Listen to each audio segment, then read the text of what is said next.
Olá, seja muito bem-vindo a mais um episódio do Tona The Talk. Eu sou Roberta Volpato, sua host.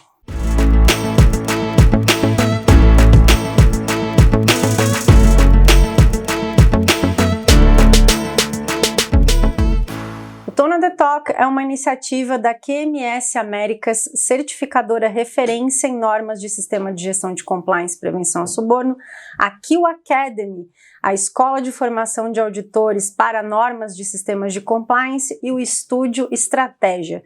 E antes de a gente entrar no bate-papo, eu não posso deixar de pedir para que você, se não é inscrito no canal, faça a sua inscrição, ative o sininho para receber notificações e já deixe o like no vídeo, porque com certeza você deve estar tão ansioso como nós e satisfeito de antemão, a nossa plateia, Xande e Rafa, com essa temática maravilhosa de PLD. Os nossos queridos já estão quase especialistas, estão maravilhados com o nosso line-up, estão satisfeitos, corações saltitantes, moléculas agitadas. Nessa nossa trilha de PLD, na curadoria, reservamos um espaço para um convidado muito especial, virtualmente especial até o dia de hoje, porque a gente é colega professor, de se conhecer da internet, do LinkedIn. Aí ele participou de uma aula minha semana passada, retrasada, e aí a gente ainda trocou a figurinha, bateu a bola na aula, e hoje eu tô conhecendo ele pessoalmente, o que é um evento. E ele veio como grande especialista referência em compliance PLD e CFT, como colega professor, como colega advogado, para falar sobre a perspectiva das instituições financeiras. Então, você que é compliance officer e atende ao sistema financeiro, vai se identificar com a fala. Se você é um dirigente ou decisor da instituição financeira, a nossa expectativa sincera é que no fim desse episódio você entenda o quanto o que a gente tem a tratar aqui é um ativo valioso e estratégico para a sustentabilidade das instituições e para o retorno do acionista. Enfim, dito tudo isso, que já falei demais, prometi para ele que a introdução seria breve, o meu convidado é o querido Alisson Dorigão. Alisson, seja muito bem-vindo. Muitíssimo obrigado. Realmente, né, totalmente virtual a nossa conversa aí, tivemos a integração de uma aula que foi realizada, creio que no começo de junho, salvo engano. Foi bem interessante, do nada lá o Rodrigo lá da Globo nos chamou para intermediar, exatamente por causa dos parâmetros realizados das instituições financeiras. E por incrível que pareça, acho que é a primeira vez que eu faço uma live num estúdio. E bonito, vamos trazer verdades. Estúdio bonito. Não, muito bonito. Inclusive, antes de chegar aqui, né, a minha filha, ela tava lá em casa, eu tava vendo os vídeos anteriores aqui do canal, ela perguntou, papai, você vai ser rosa ou azul, né? Então, foi bem interessante isso daí, né? Uma coisa meio fada. Daí ela me viu e disse, você vai ser cinza, né? Mas ok, anyway. Estamos aí, e muito obrigado. Vamos bater o papo aí, fazer com que o compliance seja cada vez mais rico, desmistificado e sem mimimi. Essa é a realidade. Alisson, uma coisa que eu espero e que eu acho que a audiência vai perceber é que quando você fala sobre isso, você transborda. É a impressão que eu tenho, assim. E os alunos te reconhecem por isso, seus colegas de trabalho também. Quem não segue o Alisson no LinkedIn vai lá dar uma olhada, vai entender o que eu tô falando. E também publica uns conteúdos muito legais, sem dúvida alguma, uma autoridade técnica no assunto. Então vamos transbordar juntos. Tamo junto. Deixa eu te falar a tua missão, para você entender. Opa. E para quem chegou nesse episódio e não assistiu os anteriores, para ir lá buscar, para entender o que a gente está falando. Então, nessa trilha de PLD, a gente tem a questão do overview, a gente passou por isso, a gente contou com Alberto Afonso, da ACAMS, a gente também tem um episódio que deve vir na sequência com o diretor de supervisão do COAF, e aí falta no fim do dia a perspectiva das instituições financeiras e a gente entrar de cabeça na circular Bacen 3978 e entender que cazzo é essa análise de risco, já que ele nasceu na colônia italiana, eu também estou podendo falar italiano na live, mas o que é isso e de verdade o ativo por trás da simples observância à norma. O que isso muda, né, na perspectiva de gestão e governança das instituições financeiras, e aí, não menos importante, a relevância do compliance officer nessa jornada, quer dizer, como agente direto da governança, da sustentabilidade e da segurança das operações, né? Então, dito isso, você já ciente que a gente vai falar do teu métier, você já está aí mais do que calibrado.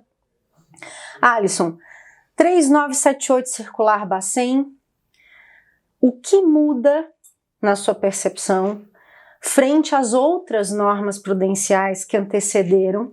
E aí fica à vontade se quiser entrar diretamente na questão da análise de risco, tá? Bacana. A 3978, ela é um instrumento que ele começa a ter a sua efetividade no meio da pandemia. Ela teve um delay aí de quase 6 meses para entrar no game, podendo assim dizer. Acredito eu que foi em outubro de 2020 que ela começa realmente numa coisa de full service ali.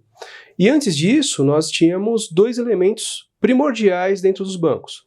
Bacen 3461 e Bacen 2025. Bacen 3461, ela tinha todo o modus operandi que você tinha que fazer em relação à própria PLD, prevenção, lavagem de dinheiro e todas as diligências que você deveria fazer ali. A 2025, na verdade, ela era o quê? A norma que tinha um rol taxativo de documentações, de obrigações que a instituição financeira teria que fazer para o devido cadastro, para fazer, conheça seu cliente, conheça qualquer coisa que a gente está falando. De repente, entra uma inovação que é a Bacen 3978, muito em linha com o quê? Com a modernização do mercado. Vale dizer que durante a pandemia nós tivemos uma evolução muito grande de fintechs. Por quê? Banco digital, as pessoas não saíam mais, era tudo no mobile, aquela coisa de no friction, de velocidade, de qualidade, e fez com que todo aquele arcabouço, aquela documentação, CPF, RG, comprovante de endereço, renda e assim por diante, ele fosse o quê?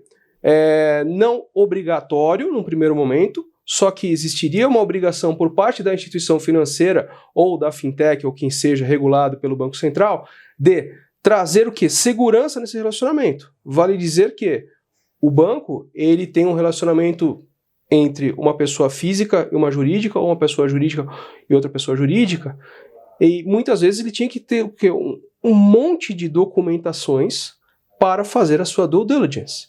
E, em vez disso, o banco ele pega um de minimis e faz o quê? Análises através de sistemas e, obviamente, com todo o conhecimento do compliance officer e do sua equipe. Vale salientar que a atuação do compliance officer dentro de uma instituição financeira, ela muitas vezes ela é confundida com tão somente prevenção à lavagem de dinheiro. O compliance officer ele não faz só prevenção à lavagem de dinheiro dentro do banco.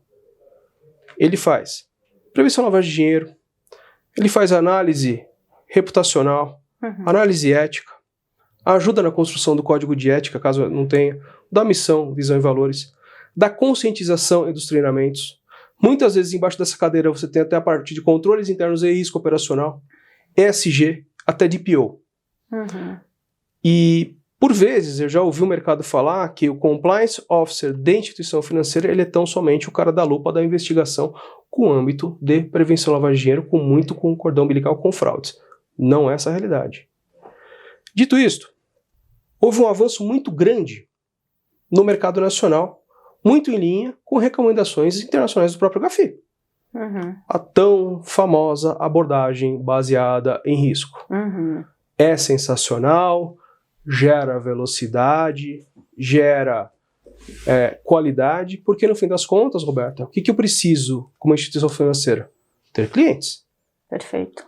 E além de ter clientes, hoje em dia o cliente não quer esperar 2, 3 dias para a abertura da conta. Quando eu comecei minha carreira de bancário, que foi em área comercial e não área de compliance, a gente dava o quê? 2, 3 dias para a abertura de uma conta. Poxa, isso é impossível hoje. Você dava um cartão temporário para o seu cliente para fazer toda uma análise, um pequeno limite, assim por diante. Hoje em dia não, é quase que on demand, é ali. E qual que é a briga que existe hoje em dia? Qual ícone é mais bonitinho no seu mobile? E o que significa esse bonitinho? Que tem mais qualidade e segurança, né? Então, o que vai diferenciar? É a velocidade, é a qualidade e, acima de tudo, a confiança entre o cliente e a instituição financeira. Bacana, onde está o compliance nisso tudo? Ele é o back-office dessa coisa toda. Uhum. Ele está ajudando a instituição financeira a gerar negócios. E a 3978 ela traz dentro dessa abordagem baseada em risco essa subjetividade, mais uma vez, como eu já falei, de você ter o cliente satisfeito e a instituição cumprindo uma norma. O próprio Bacente deu essa abertura. Só que, ao mesmo tempo que você tem essa abertura, você tem obrigações. Uhum. Você tem que monitorar o seu cliente. Você tem que fazer a sua classificação de risco. Você tem que ver atualizações cadastrais de tempos em tempos. Uhum. Dependendo do cliente, se ele é alto risco ou não. Se esse cliente é uma pessoa exposta politicamente ou não. Uhum. E assim por diante. As obrigações essenciais para o Compliance Officer, elas continuam. E, na minha opinião, cada vez mais necessárias. Porque as pessoas não se conhecem mais fisicamente. Quando a gente começou a conversar aqui, eu falei, primeira vez que eu faço uma live fisicamente, geralmente era via Zoom, via Teams, assim por diante. É difícil você ter colegas hoje para você falar sobre compliance fisicamente. Uhum. E essa realidade também é para a instituição financeira. Verdade. Diversos clientes hoje você não sabe quem é. E daí que vem a vantagem o quê? De quem quer fazer a coisa de má fé. Aquela coisa de fazer uma liveness. O que é uma liveness? É você pegar uma câmera do seu celular e fazer assim, a mão move pra cá, pra ver se você é uma pessoa ou não é um robô. Uhum. Pô, você tem casos da pessoa, de repente, colocar uma máscara aqui e pisca um olho aqui e outro ali, e o sistema dá um ok. Então, existe uma necessidade de desenvolvimento sistêmico, e isso daí não é tanto uma parte de compliance, mas uma parte de client onboarding junto de fraudes, Uhum. e ao mesmo tempo você tem que ter a perspicácia e maturidade do compliance officer que está lá do outro lado, ou do analista de cadastro, para ver se isso daí é uma coisa ok, ou se é uma coisa quente. Essa é a grande, no meu ponto de vista, é o grande desenvolvimento que ele é perene e ele é contínuo e ele é necessário. Uhum. Se você não tiver esse tipo de desenvolvimento, a instituição financeira, a fintech, ela tende a ter grandes prejuízos, inclusive reputacionais. Com o advento do Pix, então, nem se fale. Você sabe, eu vou abrir um parênteses na sua fala, até para dar oportunidade de você, no ensejo da explicação que você acabou de dar, contar um pouquinho da tua história. Por quê? Porque eu disse no início do nosso bate-papo que o Alisson é colega advogado. Uhum. Ele está trazendo aqui, no fim do dia, algo que é muito mais do que você cumprir rotinas by the book. Do que cumprir e conhecer as normas prudenciais do regulador, conhecer a legislação aplicável e fazê-la observar. Na verdade, percebam que ele está trazendo um insumo muito interessante aqui para a nossa troca, que é o de pensar, que é o de fazer gestão. E isso possivelmente te demandou uma virada de chave em algum momento, até porque você contou aqui que começou comercial como bancário, mas você é advogado por formação e você foi cair no compliance. Uhum. E aí, possivelmente, em toda essa trajetória, você foi constatando a necessidade de desenvolvimento de alguns skills para você conseguir estar agora com essa clareza sobre a importância do gerenciamento de riscos no desempenho da tua função. Conta um pouco pra gente dessa... Não, perfeito. Eu, nos meus 2 primeiros anos como bancário, eu trabalhei numa agência de varejo de um grande banco brasileiro, vendendo produtos de capitalização, previdência, abertura de conta. Você é bom de venda? Bom, acredito eu que sim. Né?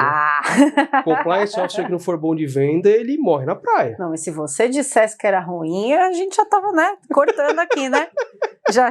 Foi bom você ter... Você já tava fora aqui, né?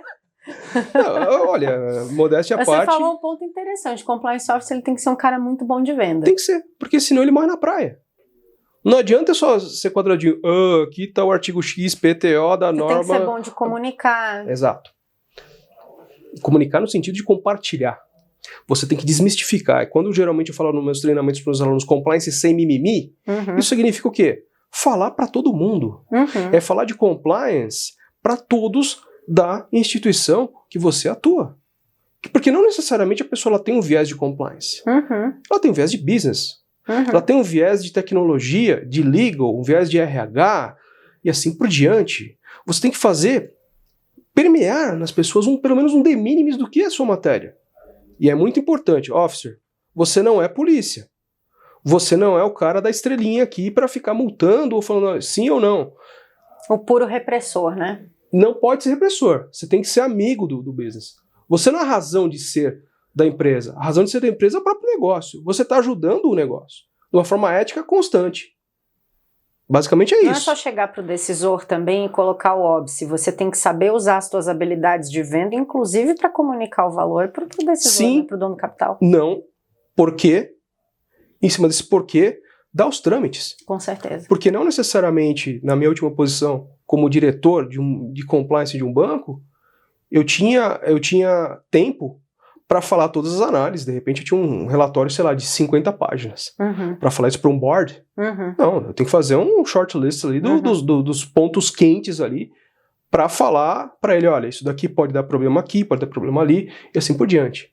Mais uma vez, compliance ele aponta. O compliance ele é o remédio da sua dor de cabeça. Ele é o antivírus do seu computador. Resta a você apertar o botão ou não para dar continuidade ao relacionamento. Fato. Né? Mas, voltando à sua questão, comecei em uma área comercial, fiquei 2 anos numa área comercial e lá dentro foi o melhor laboratório que eu tive. Entender o negócio, né? É isso, é entender o negócio. É você fazer um walkthrough dentro de uma pequena parte, né?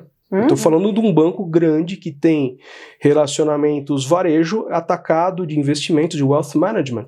Mas lá no início, poxa vida, uma agência varejo que você atende desde de uma senhora que vai sacar a sua aposentadoria até um investidor, até o que a gente chamava de PJ, que são empresas pequenas de bairro, para você saber o que é uma engenharia social, você saber o que é um documento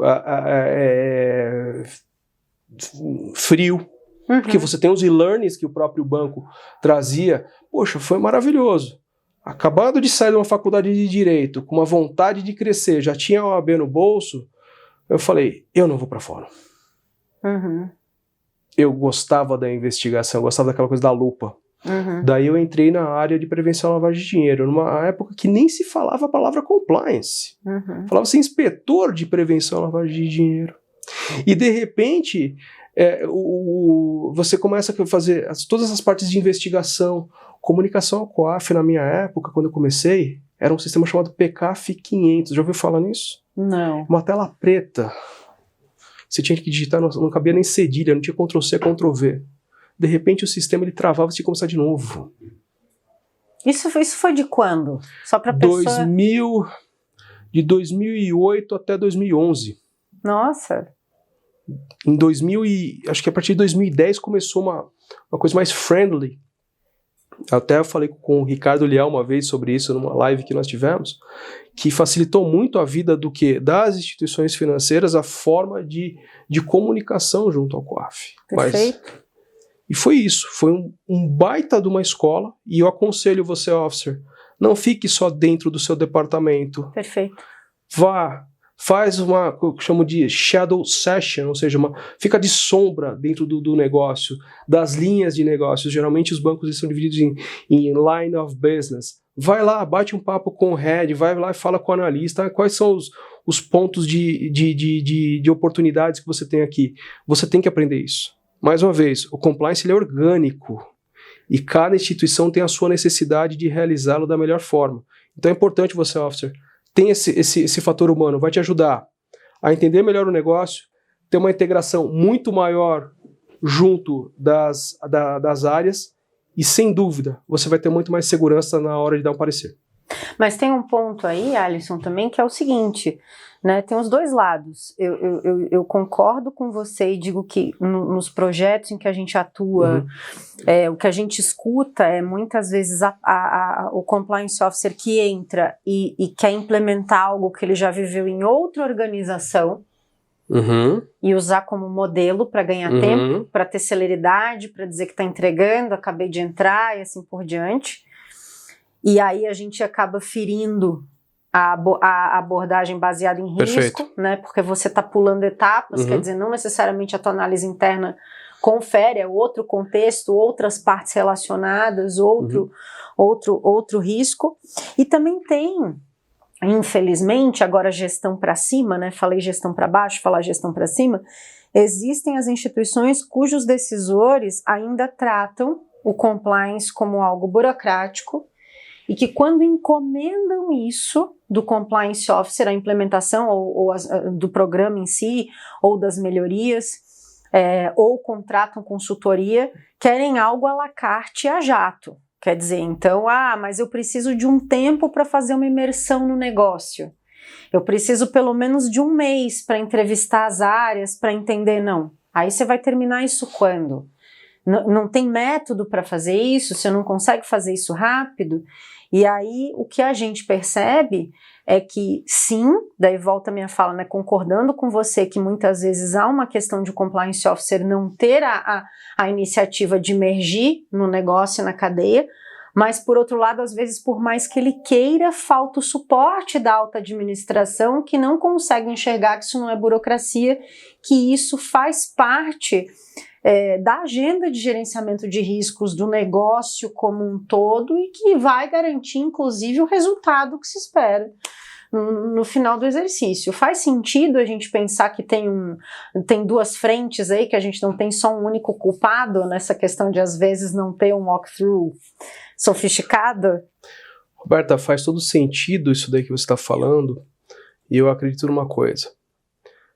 É obrigatório você fazer o aculturamento de compliance vis-a-visto 12846, Lei de Anticorrupção Brasileira, vis-a-visto 9613, Lei dos Crimes de Lavagem de Dinheiro e as demais circulares que estão orbitando instituições financeiras. Só que olha que coisa interessante. Geralmente, os treinamentos são um e-learning, que é um e-learning para todos.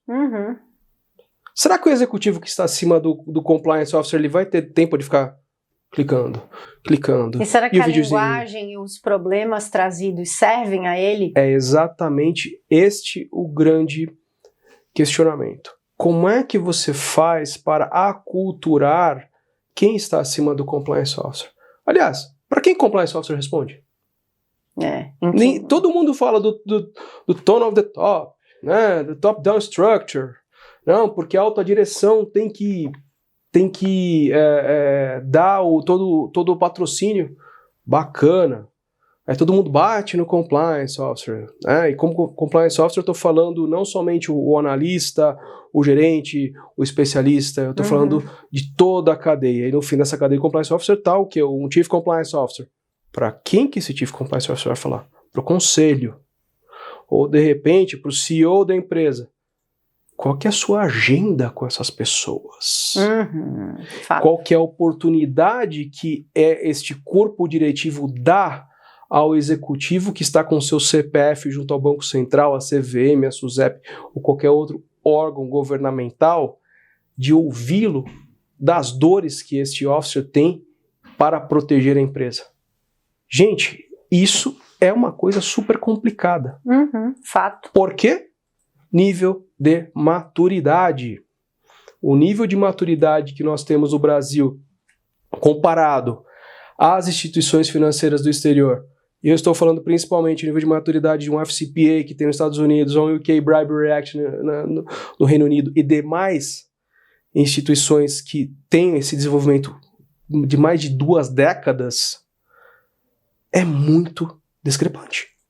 E visão de risco, né, Alisson? Consciência, porque assim, no fim do dia, é inegável que, quando você traz, né, poxa, dar o ouvido ao compliance officer, porque de verdade ele está ali para fazer a mitigação de um risco que interessa à instituição, mas também em se tratando de responsabilidade fiduciária dos próprios dirigentes das instituições que estão lá cadastrados, como você bem citou, junto ao Banco Central, e podem responder administrativa, civil, criminalmente, até por ação e por omissão, inclusive, que é muito mais grave. Então não é burocracia, na verdade eu tenho que ter esse cara o mais perto de mim possível. Aqui tem um ponto interessante, né? Muitas vezes a gente vê em algumas instituições, muitos comitês, às vezes até uma subordinação que não deveria acontecer, porque existe a visão de que quanto mais atravessadores eu tiver, mais eu posso dizer se der algo errado que eu não sabia,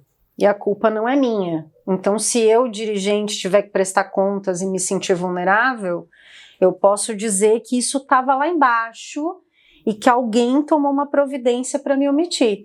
Quando, na verdade, por questão de prudência em risco, quanto menos atravessadores você tiver, maior a probabilidade de você ter insumo íntegro para você entender o que está acontecendo e fazer uma tomada de decisão consciente, para lhe proteger e proteger o negócio. Faz sentido? Faz sentido. Tem que ser uma coisa totalmente desburocratizada. Quanto menos comitês, melhor. É muito mais interessante você ter pareceres e alçadas dentro de uma área de compliance, inclusive a alçada do diretor de compliance. Tem muita coisa que o diretor de compliance tem que bater no peito. Ele não pode mandar, o que eu faço aqui? Vou mandar para o conselho. Não, não é isso. Você faz a função fiduciária e você está respondendo junto ao regulador exatamente por esta confiança e qualificação e nível de maturidade para dizer o que é ou não saudável para o negócio. Obviamente, se houver algum tipo de atrito positivo, poxa, converse com as áreas, tenha diálogo. Compliance Officer não pode ficar no casulo. Ele tem que, mais uma vez, ele tem que vender a informação dele. E queira ou não queira, essa venda é dar segurança ao negócio. Perfeito, perfeito. Eu já tive casos de instituições que comunicação com a COAF era pena de morte. Como assim?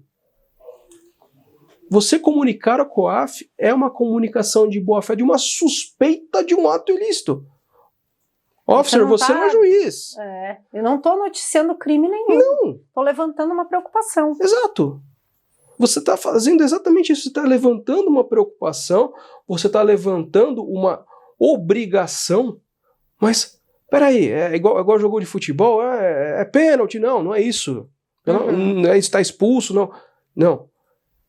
Comunicação ao COAF nada mais é do que uma comunicação de boa-fé de alguma inconsistência que você verificou nos seus sistemas, nas suas análises, tendo como base os seus procedimentos e políticas. Vou te cortar, claro, para a gente não trocar a ordem dos fatores, para a gente aproveitar tudo isso que você está falando do papel do Compliance Officer, a gente desmistificando coisas aqui, deixando o pessoal inquieto, mais um momento em que a gente pede para que você que chegou no vídeo e estava em dúvida se dava o like, dê o like, ative o sininho, se inscreva no canal. Um dos mitos quando a gente fala da 3978 e da prevenção e combate à lavagem de dinheiro e financiamento do terrorismo é perspectiva do papel do Compliance Officer e processo de cadastro. E aqui eu estou levantando uma bola para você fazer um pacote em que a gente já consegue até falar sobre os nossos queridos controles, os famosos Ks, os conheçam seu cliente, conheça seu parceiro, conheça seu empregado, porque que eu preciso conhecer as pessoas envolvidas, mas que muitas vezes fica aquele mito de que é a área de compliance que vai se ocupar de tudo isso sozinha. E na verdade a gente tem aí um coração do programa de compliance PLD ali no cadastro pulsando, pessoas para treinar, um processo que precisa ser bem modelado, e inclusive jogando mais gasolina aqui, porque aí você vai se virar a empacotar isso, não vai ser mais problema meu, né? Quando você trouxe a questão do digital né, do próprio processo de cadastro para você ter acesso à operação, no momento em que a gente tem a agilidade, o digital, a gente migrou para o mobile, percebemos muito benchmark entre as organizações para dizer como é que você faz seu cadastro, Perfeito. qual é a ferramenta que você usa, como é que você autentica o usuário, como é que... A ferramenta está aí, a tecnologia está à disposição para servir a gente, é tudo maravilhoso, mas o seu perfil de cliente não é necessariamente igual ao meu, não necessariamente ele é um usuário afeto à tecnologia, não necessariamente ele é um cara que está disposto a seguir aquele fluxo, não necessariamente o teu risco de operação, o teu risco de crédito é igual ao meu, então não necessariamente a gente pode se submeter a essas rotinas, mas o que a gente pôde perceber, e aqui não com chapéu de consultora, mas até com chapéu de auditoria, é o quanto esse benchmark, esquecendo que precisa haver uma análise de risco e que preciso eu fazer o meu conheça seu cliente para eu entender o meu melhor processo de cadastro, foi muitas vezes negligenciado. Então, o que eu tenho aqui para você, Alisson? Eu tenho o papel do processo de cadastro, o apoio do compliance ao processo de cadastro e a importância dos conheçam-os como um grande coração aqui para a gente pensar em prevenção à lavagem de dinheiro. Te devolvo a palavra, te Perfeito. vira. Eu tive a oportunidade de montar uma área de cadastro num banco internacional, aqui no Brasil, reportando para fora. E eu me recordo que uma das falas que eu disse na época era que eu me sentia como o compliance officer da primeira linha de defesa. Uau, Porque eu tinha nas minhas mãos a tarefa de desenvolver e adaptar as políticas de cadastro que foram feitas pelo compliance officer, que é o que veste a camisa como tal, e simplificar a vida dele. A 3978, ela é uma norma, apesar de falar de PLD e cadastro, é uma norma transversal. Ela está embarcada dentro da área de cadastro, perfeito, prevenção lavagem de dinheiro e fraudes. Né? O executivo que eu falei isso daí na época, ele era um americano, ele falou, isso é música para meus ouvidos. Ele gostou dessa minha analogia. Por que eu estou falando isso? Qual que é a veia pulsante de uma instituição financeira? Seus clientes não são seus sistemas, não são seus produtos. Se não há cliente, não há produto, não há sistema. Você tem que cuidar muito bem dos seus clientes desde o primeiro momento, do primeiro relacionamento. No caso de um digital, desde o primeiro momento que você faz o download do aplicativo. A user experience, ela é muito maior do que o risk-based approach clássico de um banco de cimento, da porta giratória. Perfeito. Pois bem, nesse sentido, existe uma necessidade muito grande de você fazer políticas e procedimentos, que já novamente elas são embrionárias dentro de uma área de compliance, e falar com a área de cadastro as necessidades e interagir com a equação sistêmica para verificar qual que é o melhor resultado que você tem entre a segurança do que está sendo inserido versus o usuário, que é o cliente. Te interrompendo para dizer o seguinte, importante teu ponto para desmistificar um outro aspecto. Estou implementando compliance na organização, desenhei a proposta do processo de cadastro, vou validar e a área de cadastro que se vira implementar. Isso não vai funcionar, tem grandes chances de não funcionar. É o dono do processo que sabe se aquilo é execuível ou não, se ele tem contingente para isso, se ele tem capital tecnológico para isso. Então, design colaborativo é o tom aqui do que você está nos oferecendo. Perfeitamente, perfeitamente. E já vi o inverso, tá? Eu já vi a área de compliance fazer toda a due diligence de cadastro e a área de cadastro só ser uma mera coletora de dados. Não! A pessoa de cadastro, ela tem que ter um de minimis e um conhecimento de compliance. Tal qual eu falei que eu me sentia como um compliance officer da primeira linha de defesa, você tem que dar essa autonomia para uma área de cadastro, sim. Até para eficiência operacional, Óbvio. Porque senão, como é que você vai fechar negócio se toda vez você tem que escalar para uma outra área, fazer diligência? Compliance, eu posso autorizar o cliente que está localizado no marco das 3 fronteiras, Paraguai, Argentina e Brasil? Poxa, Faça um racional. Veja qual que é o produto, veja qual que é o risco atrelado a ele e veja isso daí na sua classificação de risco interna. Perfeito. Né?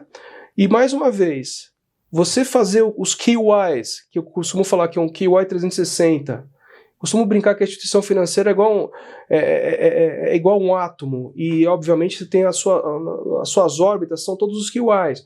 É o KYS, é o QIP, é o QIE, é o QIC, ou seja, cliente, colaborador, fornecedor e parceiro. Eu preciso conhecê-los. Vou conhecer da mesma forma? Não. Eu tenho que conhecer ele com a granularidade e o nível de relacionamento. Eu costumo dizer, principalmente fintech, ouça essa fintech, para você velocidade, faça um cadastro evolutivo dos seus clientes. Se o seu cliente ele só quer fazer um Pix, poxa, dá um limite para ele. R$100, R$200. Se ele quer fazer um câmbio, pô, show me the reason for. E mostre a razão pelo qual você quer fazer esse relacionamento. E assim por diante. Você vai fazer um cadastro evolutivo que, no fim das contas, ele é quase que uma gamificação do cadastro, e no fim das contas o cliente que tiver um cadastro mais completo e mais seguro, ele vai ter um relacionamento melhor. Com certeza. Eu não posso pedir todas as ferramentas num primeiro momento. Eu tenho que ir conforme a necessidade. E que ele entenda que quanto mais ele ceder, maior a confiança, consequentemente maiores os benefícios extraídos dessa relação. E olha que coisa interessante que me veio à cabeça agora. Com esse tipo de relacionamento evolutivo e as devidas autorizações do cliente, eu estou, inclusive, cumprindo com a própria LGPD. Por que eu estou falando isso? Porque eu não estou pedindo a mais. Eu estou pedindo exatamente o necessário. Perfeito. Eu estou cumprindo uma coisa que todo mundo fala, LGPD. Eu acabei de cumprir com o cadastro evolutivo. Colaborador, peça os dados cadastrais de início de relacionamento. Se você for, dica importante, principalmente para banco grande, obviamente que não é uma obrigação, mas se o seu colaborador ele estiver recebendo dentro da própria instituição, você pode fazer o monitoramento da conta dele tal qual um cliente normal. É uma oportunidade de você ver atipicidades, caso haja algum risco de recebimento de alguma propina. Por exemplo, vender um benefício que ele receba, tal qual um ticket, em vez de utilizá-lo para o seu próprio fomento.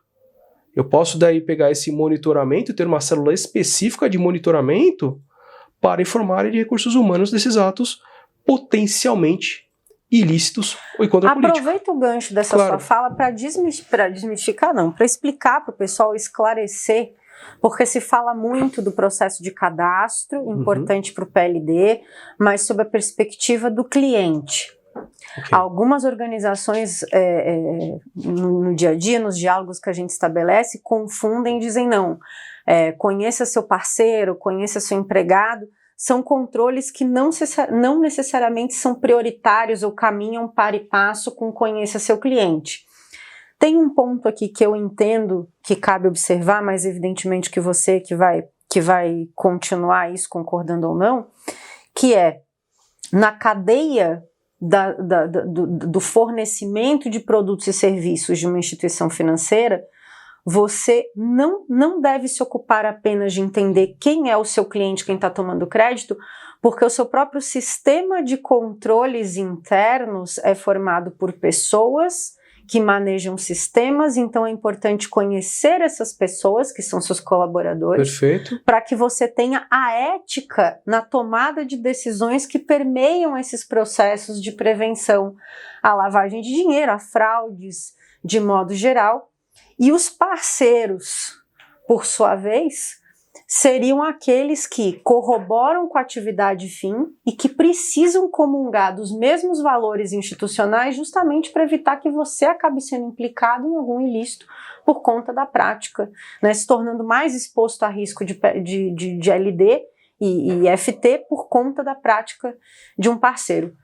Corrobora isso? Faz sentido? Roberta, faz todo sentido.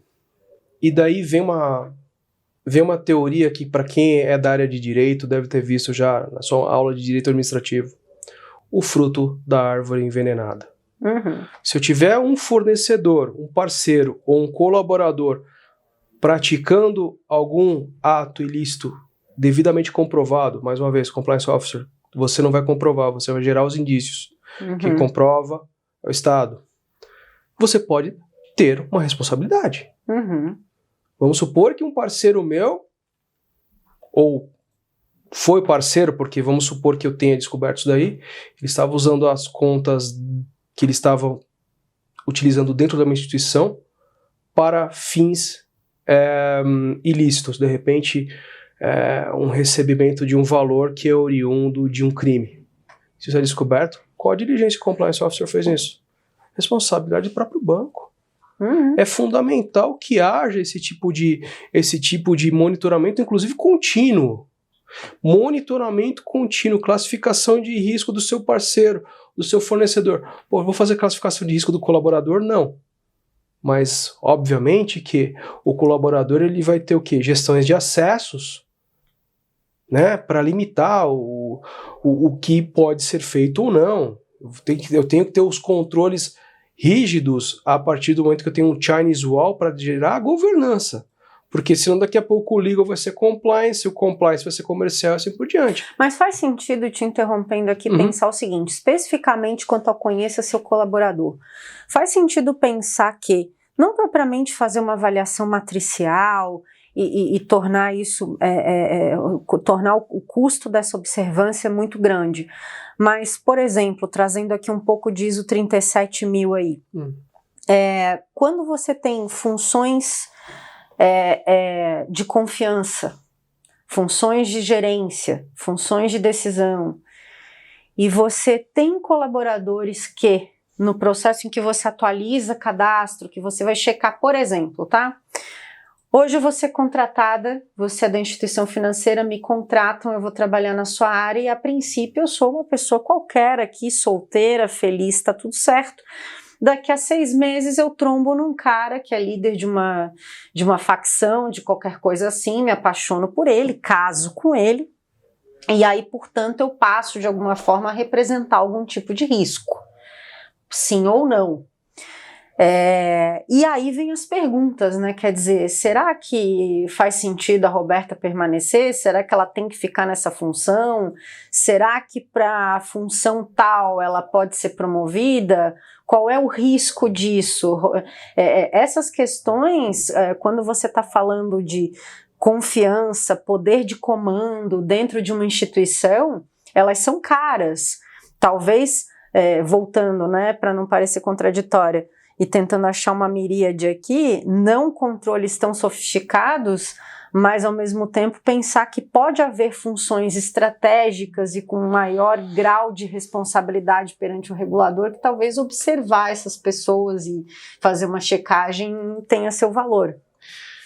Eu acho que a gente não precisa ir tão a fundo de um relacionamento da sociedade.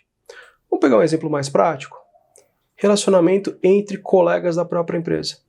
Bom ponto, bom ponto.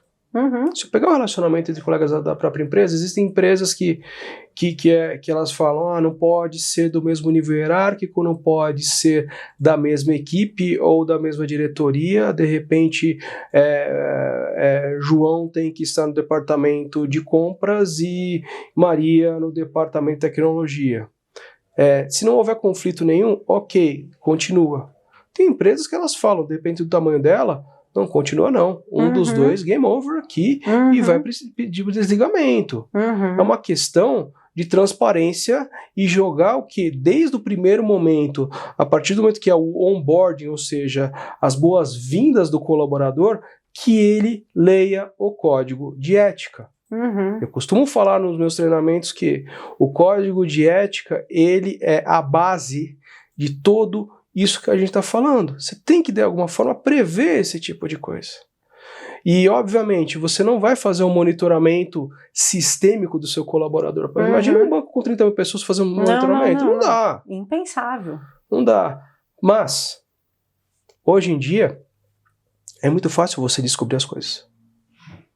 Se você digitar o meu nome completo na internet, são páginas de LinkedIn, de artigos, de citações, assim por diante, do mesmo modo que o seu também, né, Roberto? E rede social também. Exato. Na rede social, as pessoas começam a descobrir, olha, o fulaninho, a fulaninha... vai muito lá, anda muito com fulano, faz não sei o quê. Isso pode acontecer, gente. Isso pode acontecer. Mas, obviamente, vai do quê? Do apetite a risco de cada instituição. Mas queira ou não, você tem que deixar muito bem claro as regras do jogo. E não pegá-lo de surpresa. Uhum. Simples. Eu acho que é isso. Tem que ter se houver algo assim também, não deixe somente o compliance officer com essa responsabilidade. Tem que fazer o quê? Um bate-bola junto dos recursos humanos. Uhum. E falar, olha, tô com esse caso. Uhum. E não necessariamente esperar um canal de denúncia. Uhum. Tem que ser proativo. Com certeza. Fato. Simples. Já falamos muito aqui nessa temporada. Alisson, falamos do Know Your Supplier, Know Your Employee. Vamos voltar um pouquinho para o Know Your Customer, para falar sobre um outro ponto da 3978, que é um ponto que intriga bastante os profissionais de compliance, que é a equação sem resposta, o beneficiário final das operações. Então vamos lá, 3978 coloca que o processo de cadastro tem que estar azeitado, com controles suportados em modelagem pela área de compliance, precisa haver uma estrutura PLD, e aí não basta só eu me conformar em checar lá na frente, para deixar que o sujeito entre para a esteira da operação, pegar os dados dele, assim por diante, e checar se a Roberta casou com o chefe da facção ou não. Eu preciso entender para onde vai o dinheiro. Siga o dinheiro, o controle. E esse controle é um controle caro para a estrutura de PLD, ele é um controle relevante. E aí? Mas você tem duas chances, você vai devagar e vai trazer todo um arcabouço teórico, ou você pode mesclar isso com macetes quase de cursinho pré-vestibular para o cara que está assistindo a gente agora e pensou assim, meu Deus, isso também me atormenta. Eu tenho uma terceira oportunidade. Adoro terceiras oportunidades. A terceira oportunidade é a seguinte, não existe sistema perfeito. Ah, entendi. Numas de todos os paradigmas disponíveis. A gente não tem. Vamos lá. A 3978, ela é taxativa. Inclusive, olha a dica de cursinho. Que artigo que está na 3978 falando do UBO? Artigo 25. Quanto que é o percentual? 25%. Isso daí é o aceitável do UBO para você fazer uma due diligence. Posso ir a mais? Se eu tiver algum faro, deve. Você deve ir atrás. Antes da 3978 não existia um limite. Falava-se 10%, 5%, 1%. Mas, gente, é humanamente impossível você pegar 100% da cadeia. Porque quanto mais granulada ela estiver na sua estrutura societária, mais trabalho você vai ter. Uma hora você vai falar, não dá mais. Ou eu assumo o risco, ou eu não tenho negócio. Muita gente consolada pela sua fala. Só que peguem essa fala do Alisson e usem com moderação. Por favor. Não é que agora você vai dizer assim, bom, né? Não. Se der errado, joguei pro cosmos, porque o Alisson disse que tem grande chance de não estar tão certo. Não é bem assim também. Não. A questão é a seguinte. Faça um procedimento que dê uma segurança para a instituição financeira de due diligence de UBO. Ultimate Beneficial Owner ou beneficiário final. Se você viu que tem alguma coisa cheirando mal, suspeita, faz um deep dive. Poxa, como é que você vai fazer um deep dive se o sistema, que eu falei que não existe sistema perfeito? Gente, humano. É o que eu falo. Compliance e sistema são duas coisas importantes. A pessoa e o sistema. Se tiver um só, não vai funcionar. O sistema não está dando isso daqui? Começa a brinca de investigação. Qual que é o símbolo maior da prevenção de lavagem de dinheiro? Na lupa. Usa a lupa. Como é que você vai usar a lupa? Ferramentas de busca, documentação. Simples. Mídias. Quando começou o Google Maps, lá atrás, isso daí era perfeito. Verdade. Você fazia um baita de um relatório, pessoal. De repente você tinha lá no mapa, lá, tá aqui, ó. A casa do cara não era casa coisa nenhuma, era um terreno cheio de grama na Praia Grande. que beleza, olha só. Uhum. É a mesma coisa, você tem que ter essa perspicácia. Não dependa somente do sistema. Ó, você tem isso aqui. Você tem É conhecimento. fazer pensar. Exato. É ter o espírito de levantar. Você tem que ir atrás da informação. Perfeito. Esse é o ponto. Perfeito. Essa questão do beneficiário final, ela só não é mais polêmica do que uma outra que muitas vezes é interpretada de forma enviesada nas instituições e pelos profissionais de PLD, e aí dentro das suas próprias atribuições ou quando suportam a área de cadastro na modelagem dos controles, que é PEP. O PEP, quem é a pessoa exposta politicamente? O que eu faço com ela? Porque tem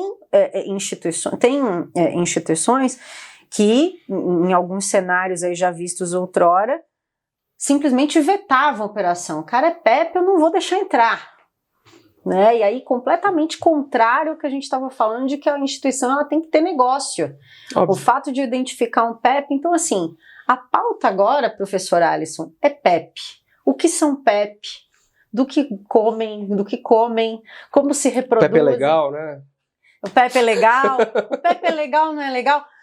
Quando o PEP, ele vai lá e é legal, ele declara, eu sou PEP no cadastro. E aí, me conta, gente, o que faz com esse povo? A coisa mais difícil que tem é você ter o PEP que se autodeclara como tal, né? É raro, mas acontece. Acontece. Quando eu comecei a aprender sobre PEP, e obviamente veio na minha cabeça o desenho animado do PEP Legal, era uma grande dificuldade, porque eu ainda não era da área de compliance, eu era da agência. E no próprio cadastro da agência tinha lá, ele era PEP ou não? Aí a gente ficava olhando assim, puxa, tem que ser vereador, de cidade de quantos XPTO habitantes, isso aqui. Ou seja, eu nunca cadastrei um PEP na vida quanto área comercial. Mas, obviamente, quando você vai dentro de uma estrutura de PLD e de cadastro, você vai ter o PEP. O PEP, ele, no meu ponto de vista, muitas vezes ele é mal interpretado. Porque pessoa exposta politicamente não significa pessoa que faz atos ilícitos continuamente. Fraudador. Não é, gente. Pessoa exposta politicamente é aquela que tem algum cordão umbilical, algum elo com algum ente público que possa eventualmente corroborar de uma forma negativa para realizar algum ato ilícito. Que pode fazê-lo conflitar em interesse ético na relação com a instituição. Exato. O PEP não é um bicho de 7 cabeças. Você tem que simplesmente fazer o que eu falo, que é uma devida diligência diferida. Faça uma extra mile, faça mais pedidos de informação. Você vai negar o relacionamento?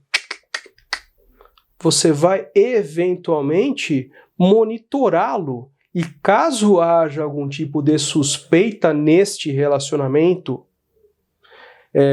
depois de cadastrado, você vai brecar, você vai pedir explicações para a área comercial, você vai eventualmente mandar para o seu comitê de prevenção à lavagem de dinheiro e vai escalar. De quem que é a alçada? Veja na sua política. Um ponto interessante te interrompendo, claro, é o quanto a gente tem de novo aqui a importância da análise de risco. Perfeito. Porque as pessoas pensam, né?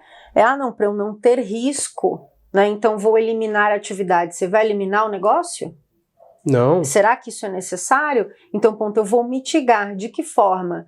Essa PEP me representa risco? Eu vou fazer análise, vou entender. Ocupou cargo? Está ocupando? É ligado com quem? A depender do que eu constatar, certo, Alisson? Eu vou tomar medidas mitigatórias. Perfeito. Monitoramento é uma medida mitigatória de risco, mas você só vai conseguir pensar nesse plano de ação se você dar uns passos atrás e entender que você precisa ter mentalidade de risco no desempenho da função, né? Porém, além de toda essa análise de risco e não fazer esse cancelamento da figura do PEP, porque no meu ponto de vista ele é prejudicial, você tem que pensar a seguinte coisa: quando há o PEP começo do relacionamento, lá no cadastro, na hora da due diligence, do KYC, se esse PEP estiver envolvido em crimes, você faz a due diligence, aparece em tribunais lá sendo processado, ou até mesmo condenado, o que o compliance officer vai fazer? Ele vai provavelmente recomendar um não relacionamento. Perfeito. Recomendar. E vai subir a alçada. Lembre-se que eu falei, nós, compliance officers, somos o remédio da sua dor de cabeça. Quer ter a dor de cabeça, não tome remédio. É sua obrigação, a área comercial, verificar isso daí. Perfeito. Você tem que apontar para a comercial, olha, o fulano ali, ele está envolvido em lavagem de dinheiro, ele já foi condenado, ele já teve bens aí... ou até em outros crimes que ordinariamente podem ser até antecedentes. Exato. Eu só estou dando exemplo porque a gente está falando de lavagem de dinheiro, mas qualquer crime, poxa vida. Você quer, como instituição financeira, ter a sua reputação manchada por causa de uma operação que eventualmente pode respingar em você? Opa! Então você tem que tomar muito cuidado. E mais uma vez, tal qual falei que COAF não é pena de morte, PEP também não é pena de morte, desde que eu não tenha indícios tais quais eu falei agora. Vamos voltar para o COAF? Claro. O nosso último ponto técnico importante aqui, fazendo um overview da 3978, as comunicações, na verdade as análises, as detecções de operações atípicas, análises e comunicações. Temos a 3978, ao lado dela a gente tem a circular Bacen 4001, que traz exemplos, traz um rol não taxativo de situações que podem configurar indício de lavagem de dinheiro ou financiamento do terrorismo e distribuição de armas. Muito bem. E aí? O que a gente vê na prática, Alisson, é que muitos compliance officers, no afã de mostrar que estão aderentes, estão em observância à norma prudencial do Banco Central, querem comunicar tudo. Ou pegam a 4001 e entendem que toda vez que eu estiver diante de uma situação que está lá descrita, devo comunicar. E, na verdade, levantando a bola e te passando a palavra aqui, o que a regulação espera é que haja a detecção e a análise, mas não necessariamente que você vai provar que você está cumprindo o seu papel comunicando tudo indistintamente para o COAF, ou então fazendo o oposto, naquelas situações quando a gente faz auditoria interna de instituição financeira, vai lá e constata que não comunicou nada. 3 anos, não tem nada para falar para o COAF, nada. É o famoso comigo não morreu, né? Comigo não morreu. Então, fala um pouco sobre essa questão, esse ponto da norma que é tão caro para o PLD. Compliance Officer. Comunicação ao COAF não é salvo-conduto da instituição financeira. Não vai livrar você, instituição financeira, nem compliance officer, de qualquer tipo de apuração posterior. Dito isto, você não precisa comunicar 100% das suas atipicidades e também você não precisa ficar ileso, comigo não morreu, tô há 3 anos aqui, nossa, nunca comuniquei ninguém, eu comuniquei em seu relacionamento. Nem 8, nem 80. Comunique ao COAF coisas que realmente você fala, esta bomba vai explodir. É o sistema que vai falar isso? É você, compliance officer. Aqui, ó. É o fator humano. É a sua qualificação, é o seu background, é a sua expertise. O que acontece? Por que eu estou falando de não ser um salvo-conduto? Comunicar ao COAF, quando eu aprendi, era basicamente fazer uma frase. O cliente Alisson movimentou o valor X e este valor X é incompatível com sua capacidade financeira. Ponto. Aí o COAF recebe milhões de comunicações como essa todos os dias. Para quantos analistas fazerem isso? Um pouquinho. Eu esqueci os números, eu não lembro os números de cabeça, mas são poucas pessoas. O que ele vai fazer com isso? Nada. Você vai comunicar com o COAF, inclusive o campo lá é um campo de free text. Comunique com começo, meio e fim. Descreva a situação. Descreva. Por que te chamou a atenção? O que há de atípico? Conte a história. Perfeito. E conte a história com riqueza de detalhes. É para mostrar que você analisou. Exato. E jamais fale, o cliente X cometeu um crime. Gente, você não é promotor. Você não é juiz, tampouco advogado. Você está comunicando uma análise, um Suspicious Activity Report, uma análise de movimentação suspeita ao COAF. Então, suspeita de movimentação atípica, com suspeita de crime, aparente movimentação atípica. Use essas palavras, porque você não tem como provar. Você não está num devido processo legal. É muito importante. E se você não tiver um nível de maturidade para fazer essas comunicações, leve a um comitê. Leve para quem tem mais expertise para fazer isso, para que você não escorregue. Porque dá uma emoção você comunicar. Uau, dever cumprido, yes. Mas, gente, acalme. Você está representando uma instituição financeira. Até porque, dependendo da forma como a comunicação for feita, ela também pode gerar penalização para a própria instituição. Exatamente isso. Por isso que eu reforço. Você não é policial, você não é promotor, você não é advogado, tampouco juiz. Você está fazendo uma comunicação de boa-fé, de alguma tipicidade, do rol não taxativo dos cenários da 4001. E é bem interessante você falar que ele não é um rol taxativo. Apesar de ter quase 150 itens lá, tem muita coisa que não está prevista lá. E que hoje é a realidade. Cripto.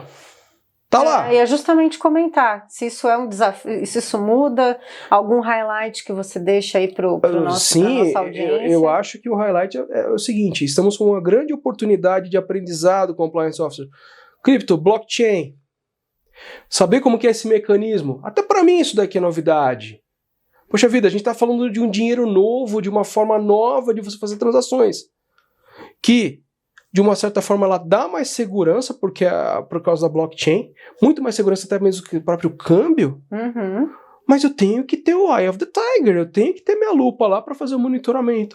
Quando você, sim, instituição financeira, tiver as devidas autorizações, porque o Banco Central está para fazer todo o mecanismo agora. Foi autorizado ele a ser o regulador deste novo instrumento dentro do Brasil. Além disso, temos as oportunidades agora de gambling, né, o bet da vida, que são jogos e apostas, que são microtransações que no montante elas se tornam muito dinheiro. O Brasil hoje é, sim, um dos grandes usuários, as pessoas, os brasileiros, desse tipo de aposta. E tem que ter uma boa diligência junto aos parceiros que fazem esses sistemas, que muitas vezes não estão em território nacional, mas muitas vezes em paraísos, e também a própria conta do usuário que assim está fazendo. Perfeito. Gente, a receita de bolo é a mesma, só mudou o sabor. É questão de atenção e pensar. Perfeito, perfeito. Alisson, estamos indo para a reta final, meninos. Passou voando, né? Só eu pensei isso, Xandão? Voando. Você já vai tirar teu certificado já? Podemos pedir? Já, com certeza. Alisson, indo para a reta final, até para você ter a chance de emendar suas considerações, deixa para a galera que está assistindo a tua percepção aí, tendências, desafios em PLD e CFT para as instituições, para os profissionais, né, pontos de oportunidade. Deixe suas dicas, se você quiser deixar vídeo, bibliografia, fica à vontade, o palco é seu. Bom, eu acho que, sem dúvida alguma, uma frase que eu falo para os meus alunos: se o código de ética não fosse importante, ele não era a base da empresa. Pense que o código de ética, ele é tão importante que, se a empresa fosse um país, ele seria equiparado a uma constituição. Boa. Você, compliance officer, é, sem dúvida, o profissional que vai propagar nos 4 cantos da instituição essa realidade. Simplifique os dizeres do código de ética. Ele é muito importante para que todos estejam aculturados. Seja humilde. Ouça os seus pares. Não é porque você, compliance officer, está lá registrado como tal, que as outras pessoas também não têm que ser compliance officers. Todos que estão dentro de uma empresa, eles são compliance a partir do momento que eles devem cumprir normas. Eles estão compliant. Não em compliance, estão compliant. E mais do que nunca, seja transparente. Viu o problema? Levanta a bandeira. Fale. Seja ético. Faça um bom trabalho em equipe. Eu costumo dizer que uma área de compliance, ela performa bem a partir do momento que ela tem muita postura ética permanente e contínua. Oportunidades que eu vejo nesse mundo de compliance. Acabei de falar. Estude cripto. Uhum. É o futuro. Impactos do real digital. Uhum. Estude. Uma nova tendência que o próprio Banco Central está falando agora, que internacionalmente está sendo dito como FRAML, Fraud plus AML. A intersecção dessas duas áreas. Uhum. E mais do que nunca, uma outra coisa que a gente não bateu, mas na próxima oportunidade vamos falar. Temos hoje o Open Bank, o Open Finance. Indiretamente temos muita integração das instituições financeiras em fóruns para falar de melhores práticas de compliance. Cadê o Open Compliance? Temos que ter um Open Compliance para dar mais segurança ao sistema financeiro nacional e dar mais segurança para os players como um todo. Não existe competidor quando eu estou falando de Compliance Officer. Existem parceiros. E é muito importante que você tenha isso em vista, viu, pessoal? Caso contrário, você vai fazer um trabalho, muitas vezes, solitário e sem apoio de outros players. Basicamente é isso. E obrigado a todo mundo. E pra minha filha tem que falar que cor que eu tô aqui, gente. Tô azul? Tô azul. Tá azul. Tô azul. Então é isso. Valeu. Alisson, muito obrigada. Uma salva de palmas para o nosso convidado. Valeu. Passou pela sabatina. Muito obrigada a você, forte, valente, resistente, que aguentou essa 1 hora de papo técnico mais leve. Vamos trazer verdades. Um papo muito leve. Alisson, muito obrigada por todo o conhecimento e gentileza de estar aqui. Mais uma vez agradeço a você e peço, né, nunca demais pedir, até porque o Rafa vai me pedir para falar isso, o Big Boss também, que você tem que se inscrever definitivamente no nosso canal, ativar o sininho e deixar o like no vídeo. E esperamos vocês no próximo, esperamos com ansiedade inclusive. Um beijo grande em todo mundo e até breve. Tchau, tchau.